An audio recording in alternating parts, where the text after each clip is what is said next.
agora, meus queridos diamantes preciosos, se lapidando. Já trabalhamos a mãe, já trabalhamos o pai. E hoje, nesta aula, vamos falar sobre a nossa criança interior, esse ser magnífico que mora aqui e que às vezes grita, e que às vezes chora, e que às vezes quer colo, e que às vezes está revoltado ainda. E gente, o quanto não trabalhar essa criança pode prejudicar todas as áreas da vida. E a nossa criança começa, desde lá do nosso início da vida, desde quando éramos bebezinhos. Ali já começam a criar as informações, as crenças. Depois vem lá para a primeira infância, que até os 7 anos a criança não consegue distinguir o que é do mundo, o que é verdade, o que não é. Tudo que os pais falam, os pais são vistos como heróis. Tudo que os pais falam é lei, é verdade. A partir dos 7 anos que a criança começa a questionar. Será que é? Será que não é? Mas até os 7 anos, tudo que o pai e a mãe falam é concretizado como uma verdade. Fica fixado no DNA como uma verdade. Então vocês conseguem compreender o quanto é sério isso? O quanto carregamos feridas, traumas da nossa infância, e que mesmo os nossos pais querendo acertar muito, eles erraram muito, porque também erraram com eles. E aí a gente precisa acolher essa criança e dar espaço para ela. Porque quando a gente não olha para essa criança, essa relação que a gente tem com a nossa criança vai interferir em tudo na nossa vida, nos nossos relacionamentos, não só afetivo, como com outras pessoas, na nossa vida financeira. Porque quando eu ainda estou na criança ferida, eu não consigo fazer dinheiro, porque quem faz dinheiro é adulto. Criança recebe, criança precisa ganhar dinheiro. Então, e quanto tempo da nossa vida passamos com essa criança machucada, Porque a criança, ela precisava ser nutrida. A criança precisa ser nutrida, ser amada, ser sustentada, escutar palavras assim que encorajam, que fortalecem, que digam o quanto ela é capaz. E muitas vezes a gente não recebeu isso na nossa infância. E muitas vezes os problemas vêm ainda da gravidez, no início de tudo, assim como foi pra mim. Num outro momento, num outro curso eu vou falar mais sobre isso, mas os meus problemas começaram lá na gravidez da minha mãe, assim. Quando ela engravidou de mim, ela até fala, ela falou que quando ela engravidou de mim, os problemas na vida dela começaram. Então, muitos problemas com meu pai. E aí, como ela sofreu muito na gravidez, ela passou a gravidez inteira chorando, sofrendo. O que ela passou será pra mim?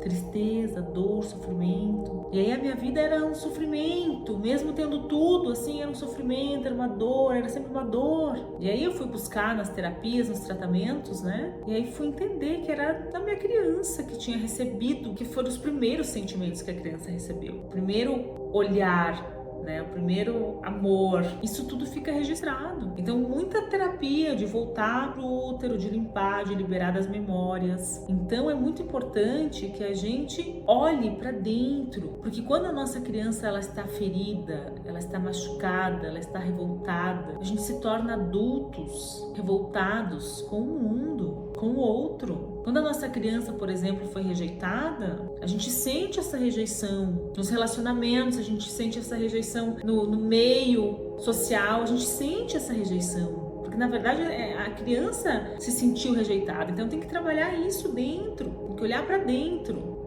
para poder soltar, para poder liberar essa criança, para ela ser alegre, para ela ser feliz, para ela ser amada. Primeiro ela se amar, para depois ser amada.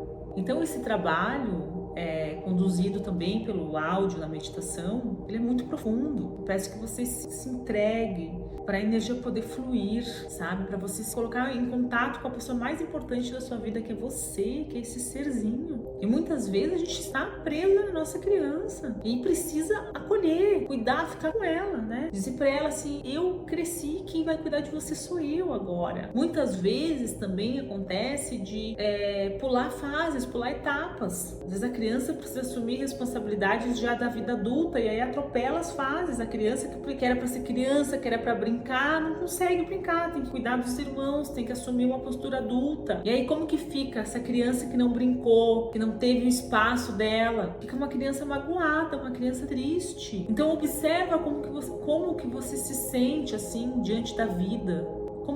Será que você não está olhando para a vida através do olhar da tua criança? Será que você não está olhando para sua mãe assim com aquele olhar do julgamento da sua criança que não foi cuidada, que não foi amada? E dá espaço para essa criança vir chorar. E dá espaço para essa criança vir pedir colo.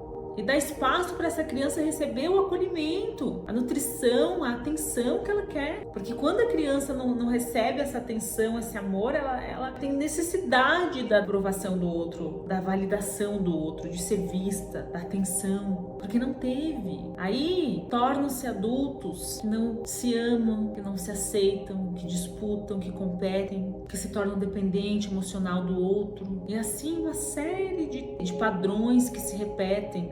E aonde foi o início? Na nossa criança. Então eu te convido nesta meditação a acolher a tua criança, a escutar ela e dar todo o amor, todo o acolhimento, toda a proteção que ela pede, que ela grita. Quando a gente trabalha essa criança assim de dentro para fora, vocês vão perceber a diferença, se abre, porque quando essa criança está ferida, ela está na defensiva, ela está machucada. Então, queridos, é isso que eu desejo. Você possa mergulhar no seu ser, ir ao encontro da pessoa mais importante da sua vida, que é você mesmo. E escutar o que essa criança tem. Escuta, deixa ela chorar, para poder soltar, né? Para poder liberar essa dor, para poder liberar o ressentimento, para poder se alegrar, porque a abundância, a prosperidade vibram na alegria, no amor, na gratidão. Então a gente honrar, aceitar, reconhecer e agradecer esse passado, independente de como foi. Reconhecer os nossos pais, agradecer, honrar, independente se estão vivos, se a gente convive, se não, é honrar aqui dentro, as nossas raízes, de onde a gente veio, porque todas essas crenças que a gente escuta criam-se as nossas verdades inconscientes. Então, a gente vai para a vida adulta com essas verdades, né? De muitas vezes não se sentir capaz, de não se sentir merecedor, pelas coisas que a gente escutou, né? Daqui a pouco seu pai falou lá na sua infância que você não era capaz, que você não era bom o suficiente, e aquilo ficou o registro. E aí na sua vida adulta, você se depara assim com tudo, né? Eu tenho tudo para decolar, para dar certo. E o que acontece? Mas se você não se sente capaz e merecedor, se o seu pai falou que você não era capaz e merecedor, você não vai conseguir acreditar em outra verdade. Então é muito importante que a gente solte, trabalhe isso, trabalhe na nossa criança, trazendo para ela que ela pode, que ela é incrível, que ela nasceu para brilhar. É isso que eu desejo para você, que você possa encorajar, preencher a sua criança assim, de amor, de força. E mergulhar realmente profundamente. Então é isso que eu desejo, que você se entregue, que você possa sentir e se reconectar com você mesmo. É isso que eu desejo, com amor.